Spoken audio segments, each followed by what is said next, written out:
Welcome everybody to That's Good Stuff. It's our show where we take deep dives into pop culture's newest releases. This week, we are reviewing the newest episodes of Ahsoka, the new Star Wars Disney Plus show. We are going to cover episodes 3, episodes 4, and episodes 5 in this episode. There's a lot of episodes. So let's get started. Episode 3, or part 3, is called Time to Fly. And I guess it was, because not much happened in this episode.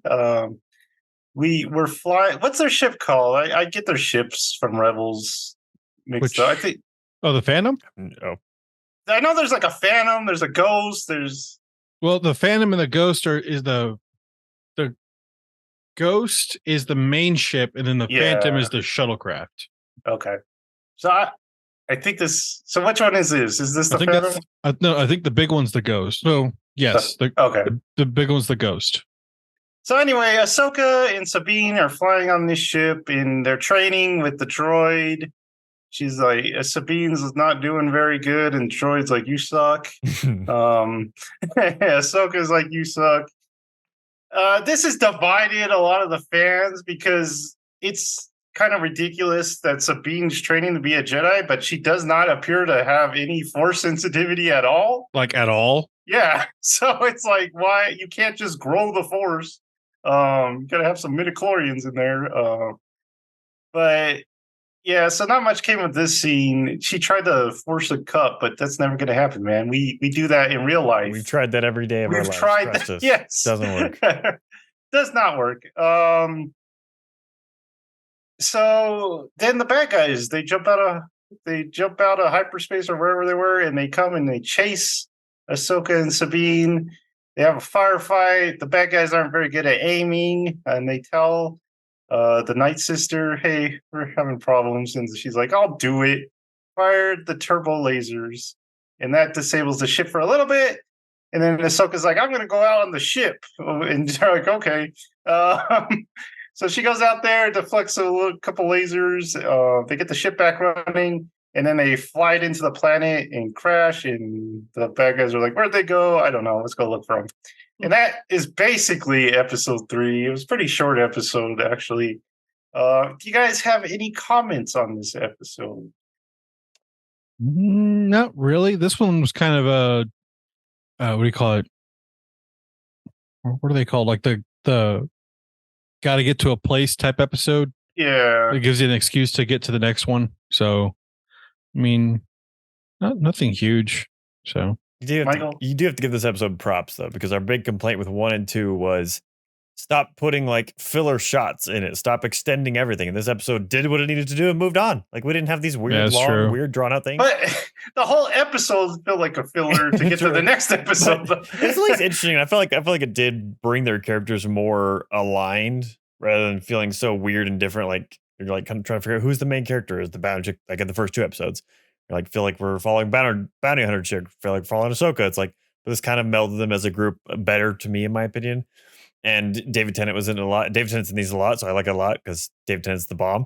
But and then the weird, the one thing that stopped for me was how unrealistic her flip on the ship was. Because I'm like, you jump in space, you're just going up, and you're not stopping. But she does a cartwheel twice. I will go for it. I was like, I knew that was coming, and I was like, what are they gonna do? What is she? It could be worse. It could be worse. You could have actual like B-52 bombers in space, like the Last Jedi did, that use gravity to drop bombs in space. It's like you can just shoot. Yeah, but that's why I like the Y-wings, is because they have like those bombs that are like thrusters that like they do things like that.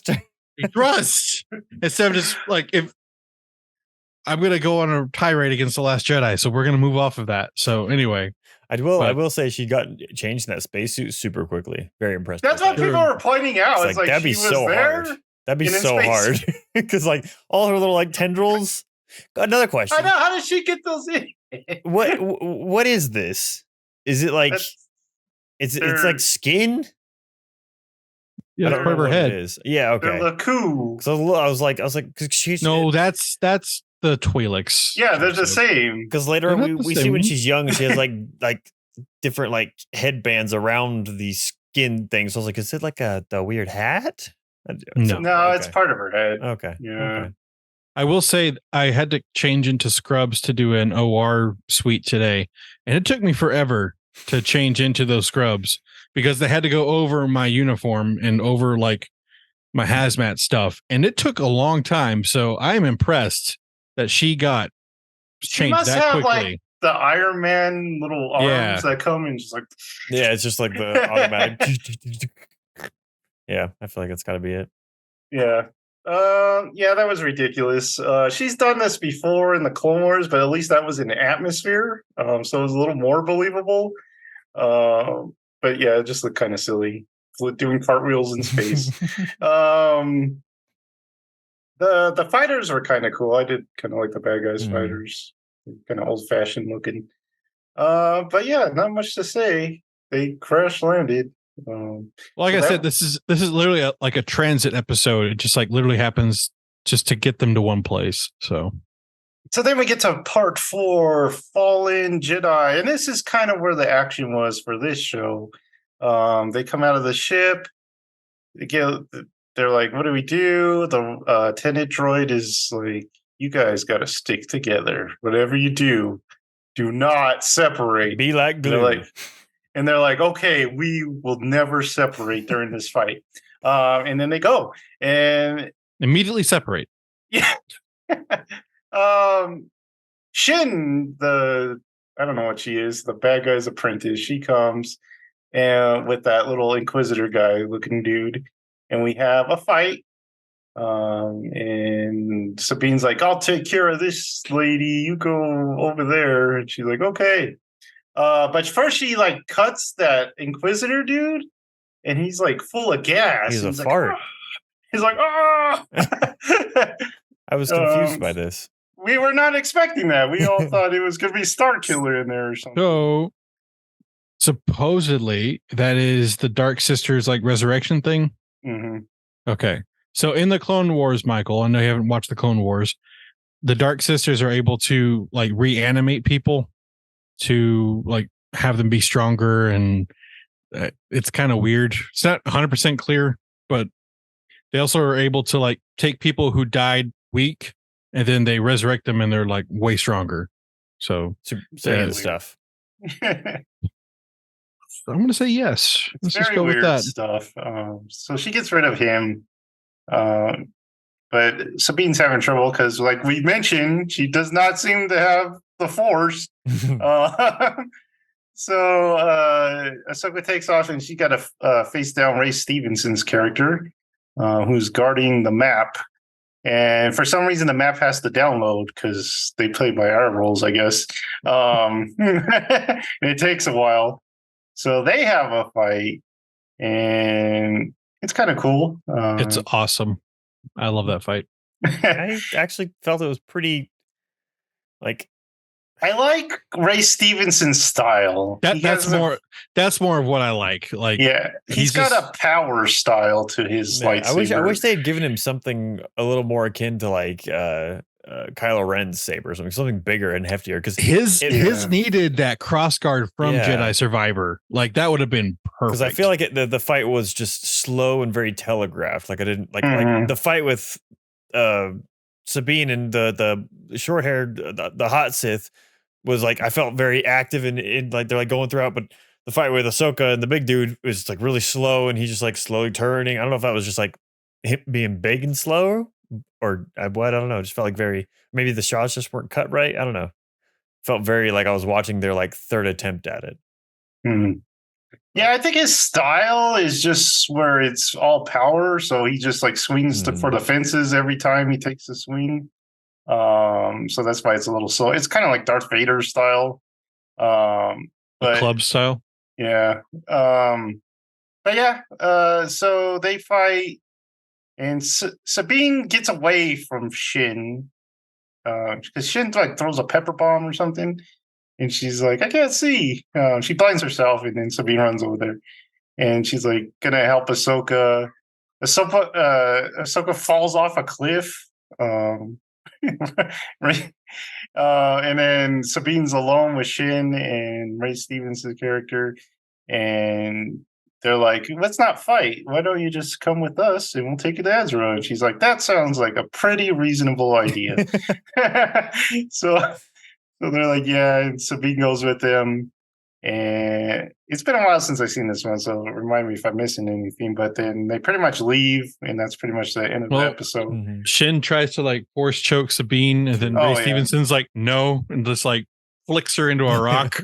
Yeah.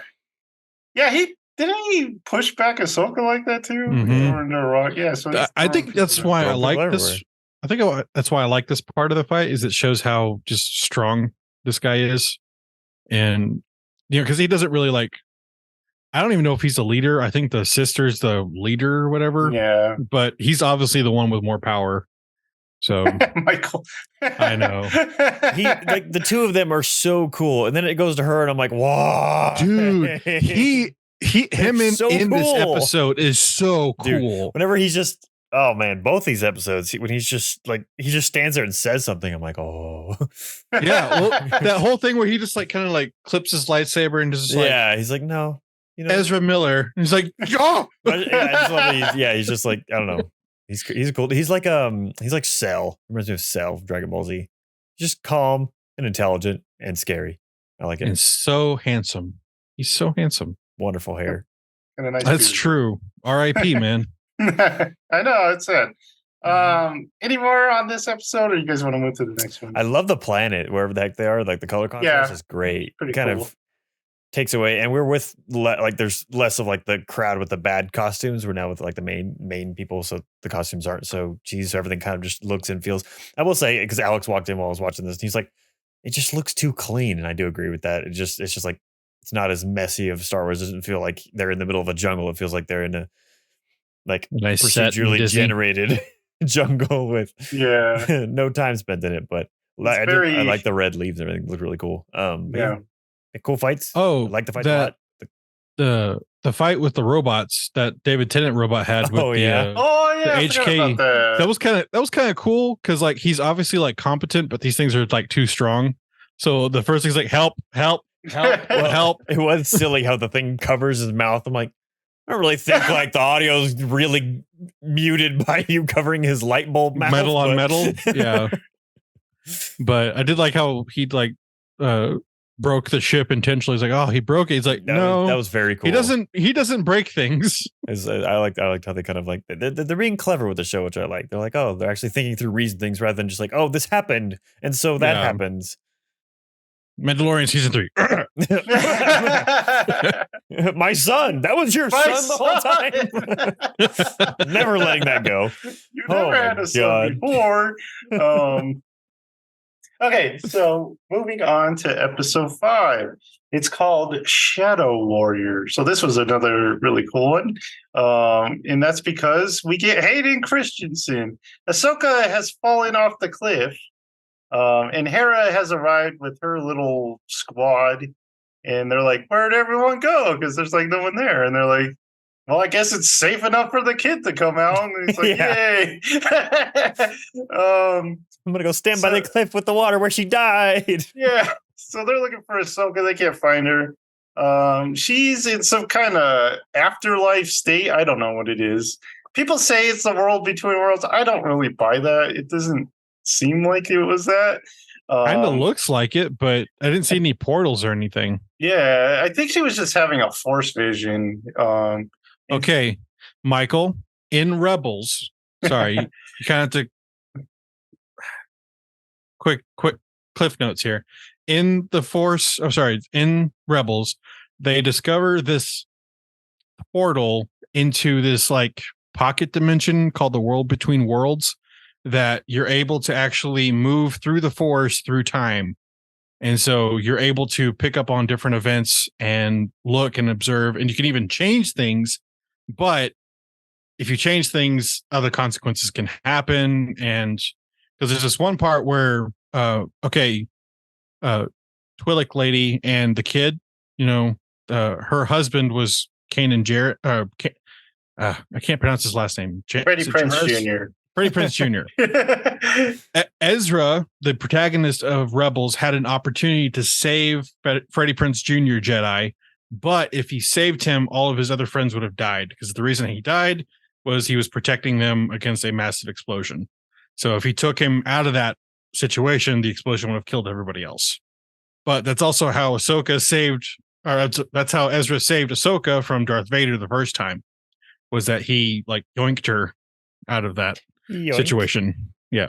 Well, he took her out of that situation, and then he like placed her in back into the real world like years later. So it's anyway, that's what the world between worlds is, and they're kind of hinting at that. So we'll see. Yeah, I don't know. So Anakin's there, and he's like, "What's up, Snips? I gotta finish your training." So they have a little bit of a fight. And Ahsoka's like, "Oh, I'm better than you now," and he's like, "What?" And breaks the bridge that she's on, and she falls. And then when she wakes up, she's a little girl again, and it's the Clone Wars. Duh. And she sees, it's a pretty cool shot. It's very dusty. You can't see much, but you see like clones running, and you see Anakin runs up, and he's in his Clone Wars costume, which was kind of cool to see. Shorter hair. The girl who plays young Ahsoka is actually young Gamora from the MCU. So she's got the young alien casting down. What do you know? That's what she typecast at. You're the young alien typecast. Anakin talks to her, and he's like, "You gotta decide if you want to live or if you want to die." And she's having trouble because she grew up in the Clone Wars. She pretty much grew up a child soldier all her life. And she's kind of like thinking about like, what is there any more to this? Is there any point to being a Jedi if all I have to do is fight?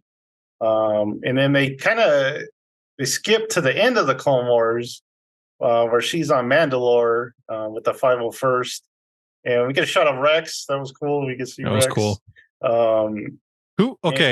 Who was your favorite of the ARC troopers? Mine was Fives. I always like the ARC troopers, because I always like Cody. Cody's cool. Yeah, but for the ARC, I don't remember. I don't remember their names. I like Fives was my favorite, but R.I.P. Fives. So yeah.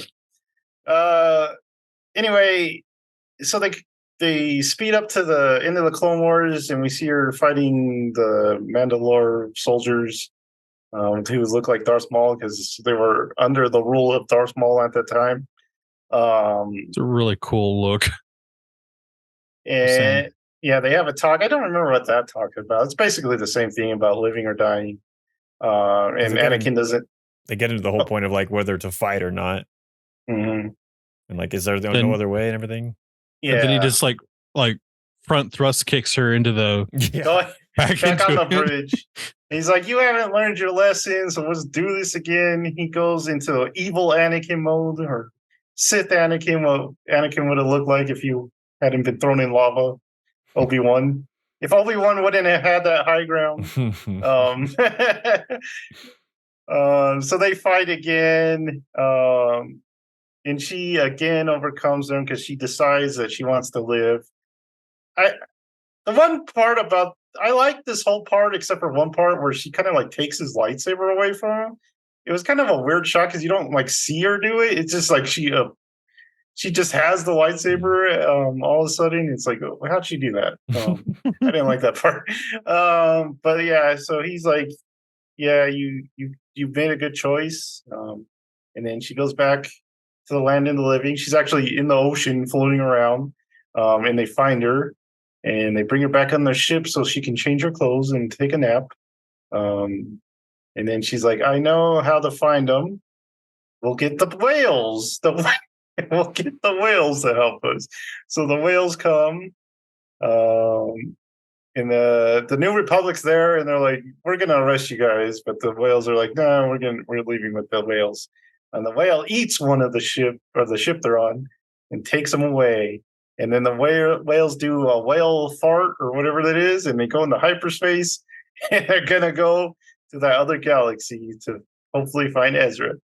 But that is it for that episode. What did you guys think of this one? Pretty good? Yeah. Absolutely. Really good, actually. Yeah, this is, I guess this is everybody's favorite right now. I mean, it's okay. I know part of it's editing, but is Hayden Christensen faster than everybody else? Or is that just like it's like with lightsabers? I mean, because I was like, holy crap, he's rather fast. He grew up in those 2 movies just doing lightsaber practice. A long time. I know that, I mean, part of it's, editing or whatever, but if you ever look at like behind the scenes with him and McGregor, I mean, yeah, I don't know how they didn't kill each other by accident with those things, because that's way too freaking fast. Yeah, a lot of people have said that he pretty much outclasses Ahsoka during that scene where he's doing his like little. I was watching it with my brothers. Like, Hayden, stop prequeling it, because he was like twirling and stuff like that. It's like he does have a lot of skill. So it makes that scene where she takes the lightsaber away from him even worse, because I don't see how she could have done that. I think he let her. Yeah. I think that was a teachable moment. I think he definitely let her. But I love the transition scenes between him and the flashes of Vader. Yeah, that looks so good. I was so happy with those. I don't know, what else you got, Michael? Oh man, this episode was excellent. Like I kind of heard everyone kind of going off. I was like, okay, normally when people go off on these Star Wars Disney Plus shows, I'm like, okay. But yeah, this was great. I do want to shout Hayden Christensen out, because like this was his best performance as Anakin, period, in my opinion. Like he was incredible in this episode. I felt every emotion I felt was super genuine, and like the place and time everything was set in. And what a good way to do it, like you brought up, Joseph, doing that kind of sandstorm looks. You didn't really have to like rely heavily on CG at all. It's just kind of this, and a good way of also putting it in like kind of like a fake dream state, as if you would put it that way. Like it just felt super fitting, and how to put it back in that place of the Clone Wars. And their conversations there were so well laid out and put in. And then, yeah, just coming back to at first, the first time where he flickers as Darth Vader and he walks away, I was like, oh, is that it? Are we done there? I was like, that's kind of lame. Like, we're just doing that for show. But then they actually have the continuation fight on the bridge. It's like, okay, that wasn't the only bit it was leading into, him doing that. And he looked so cool, like as like villainy Anakin again. That was so cool on the bridge. Their story outside of that with the other people, freaking what's her face? I'm drawing a blank on it right now, from Hera Sky High. Yeah, what's her actual name? Mary something. Mary Elizabeth. Yeah, yeah. She, like, the lines that she had to deliver in this show, done by anyone less skilled, would have been so lame. Like her talking to her kid about the Force and everything. Like, it's a really cheesy thing to like, oh, this kid feels it. Oh, he's special. Da, da, da, da. But like the way she does it, I'm like, I believe it. Like, I believe you care about this. Like, it's surprising. Like, I feel like it should have been really cheesy and lame, but she's doing a really good job doing with her. Husband is a real Force user. There you go. But I mean, like, you know what I mean? Like making the special child that's going around. Mom, there's like no, I'm talking about the actress. Check the ocean. Yeah. Oh, true. I forget she's married to him, huh? Yeah. True. But yeah, so I just want to shout her out as well. And their storyline with the I like the pilot guy that's with her. He's like, we gotta go. Like, we can't be here. And she's like, no, we're staying. And that poor X-wing pilot, man. That guy has like the worst. He's like the cop in any like sitcom that just gets like the worst jobs ever. He's like, oh god, he just has the exhale. I'm just trying to do my job. And he's like just gets a cup of coffee in the morning. Like, it's like, I'm just trying, man. But yeah, so I like their interaction a lot, and then kind of like that kind of play of, hey, we're not supposed to do this, we're in trouble, we get times running out. That always like gives a little tension to the conversations that Anakin and Ahsoka are having. I like that a lot. So it's a good balance of an episode. I thought it was great, really, really well done all around. Loved it. Yeah, this is the first time we've seen clone troopers that weren't CGI. Yeah, they were in actual armor. Yeah, which is kind of cool to see. I did not know that. Yeah. I loved all the Anakin stuff. I didn't love the end of the episode with the whales and stuff, because it was just kind of like drawn out. That seemed tacked on. Like, it should have ended. It should have ended when they like grabbed her out of the water. So Yeah. Or just like whenever she's But- like forced talking to it, just have it. They don't end with that, music, but yeah, I did not you get the point. appreciate how long it took for them to get out of orbit.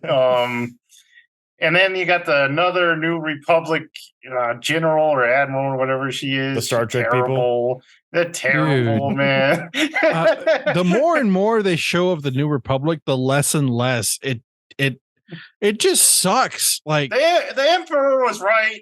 yeah, I know. Like what's this alternate government you have planned? Oh wait, you guys didn't plan anything. Yeah. So, ugh. The worst galactic. At least the Empire got stuff done. Yeah. You know? Everyone hated them, but they built 2 giant moons. They built 2 space orbs. That didn't bankrupt the economy while doing it. Yeah. That's impressive. All right. But yeah, all the Anakin stuff was great. It's like Michael said, this was probably best Hayden Christensen's best performance as Anakin. And it just makes Obi-Wan even more sad that show exists.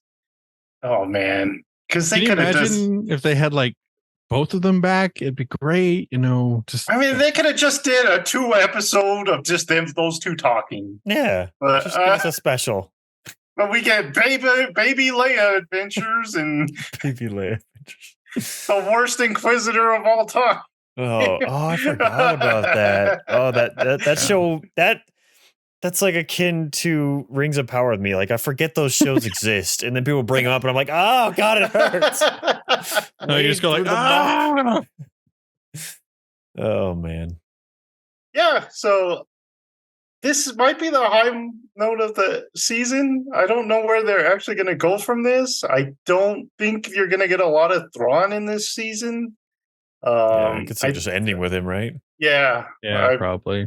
Pretty much he gets back to the galaxy is where I think they're going to end it.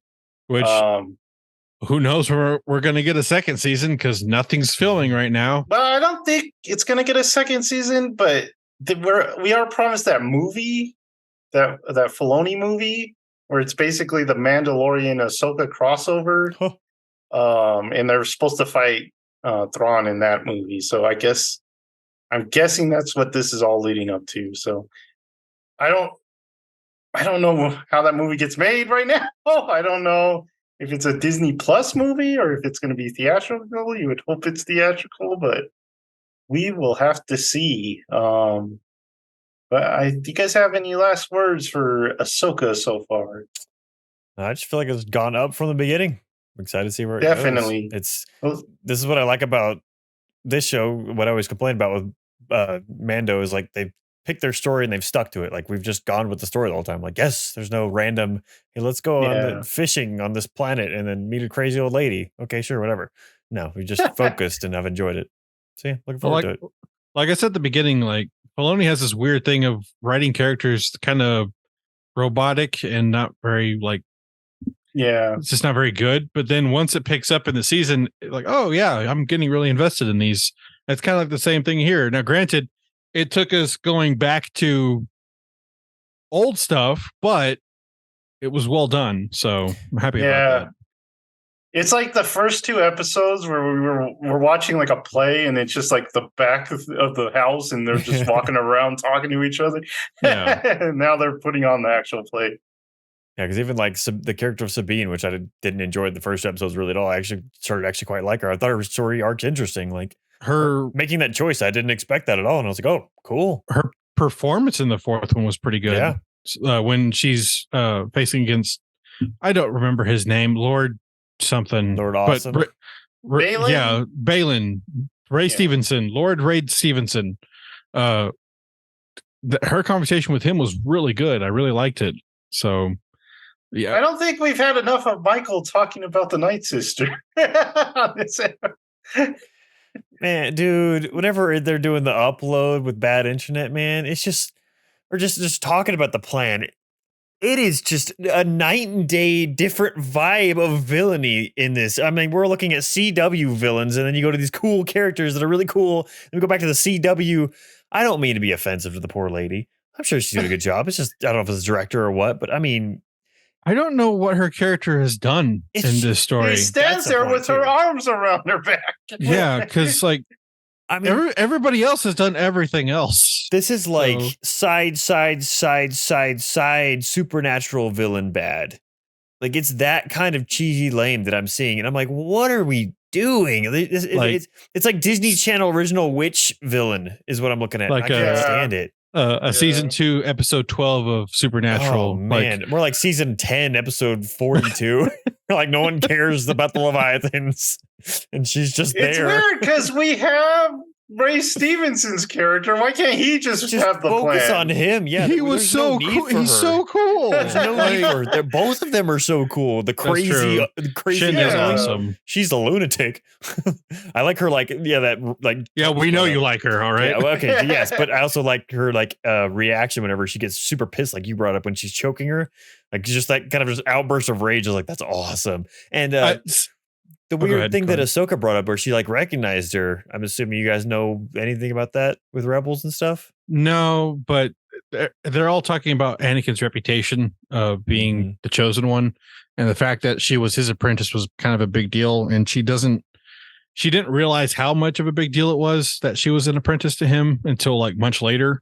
Yeah. Because she just thought like, oh, and that's also like the worst part of Clone Wars is her like in that time period of being like 13 or whatever, because she's a terrible character. But she treated Anakin like this like nobody, and everybody's like, are you stupid? Because that's Anakin Skywalker there. Like that is the Anakin Skywalker. No one told her the prophecy, man. Yeah. Well, that's how it is pretty much in like the first season of Clone Wars. She has no clue. She was pretty bad in those first seasons. But she gets very good in the last few seasons and in Rebels too, to be honest. So yeah, so I'm interested to see how they're all kind of interconnected. Hopefully they go more into it in the show, but they've done well with that so far. Like even for people who haven't seen it, they're doing well on keeping people in the loop, and still able to tell a story without so much exposition, because that's what kills a story is too much exposition. So yeah, but if you go a little deeper, you're kind of like, where the heck is Luke right now? But we've all been wondering that, though. And where was she the whole time? But I guess they just didn't want to talk to each other.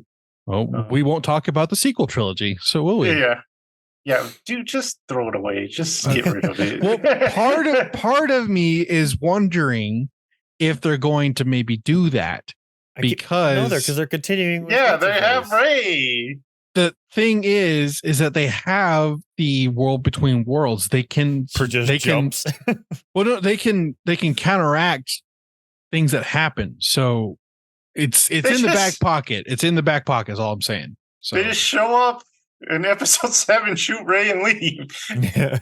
That's it. It's like we're erasing everything. Honestly, the fact that would happen is actually a better explanation than, somehow Palpatine came back. That's a line from one of the movies. And all right? banged someone to have a child. True. Someone banged that man. Somehow he has come nasty back. Is your reaction? Oh, that's great. I think that's gonna do it for this episode. That's good stuff. Like, subscribe, and notify yourself for even more good stuff. And we will see you next time. Bye. All right.